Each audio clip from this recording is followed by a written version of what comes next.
ఏమండి అందరూ ఎలా ఉన్నారండి? ఈరోజైతే మా ఇంట్లో చికెన్ కర్రీ చేశాను. చికెన్ కర్రీ మిరియాల చారు పెట్టాను. ఎందుకంటే నాకు కొంచెం ఒంట్లో బాగాలేదు. సో గొంతు కూడా కొంచెం బాగా నొప్పిగా ఉందని మిరియాల చారు పెట్టుకున్నాము. ఇంట్లో ఎవరికి కొంచెం హెల్త్ మంచిగా లేదు. అందుకనే మిరియాల చారు పెట్టుకుని చికెన్ కర్రీ కొంచెం స్పైసీగా చేసుకుని తిందామని పెట్టుకున్నా. మీరు ఎలా చేసుకుంటారు చికెన్ కర్రీ అనేది అయితే నాకు కమెంట్ సెక్షన్లో చెప్పండి. నేనైతే ఈరోజు చికెన్ కర్రీ చాలా స్పైసీగా చేశాను. చారులో కూడా మనం మిరియాలు, మెంతులు, అలాగే అల్లం ఇవన్నీ వేసి కొంచెం ఘాటుగా చేశాను. నాకైతే చాలా అంటే చాలా బాగా నచ్చింది. ఈ వీడియో ఎలా ఉంది అనేది కూడా నా కమెంట్ సెక్షన్లో చెప్పండి. అలాగే నేను చారులో కానీ కర్రీలో కానీ కొత్తిమీర కొంచెం ఎక్కువగానే వేసుకున్నాను. నాకు కొత్తిమీర వేసుకుంటే చాలా అంటే చాలా నచ్చుద్ది. ఎందుకంటే నాకు తెలీదు, ఆ ఫ్లేవర్ చాలా ఇష్టం నాకు.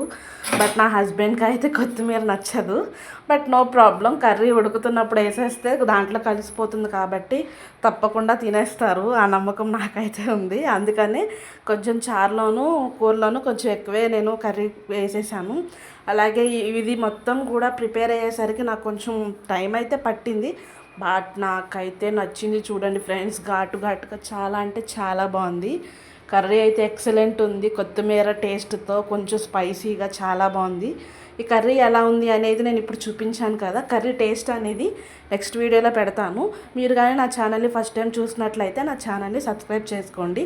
Thank you for watching friends. మళ్ళీ కలుద్దాం.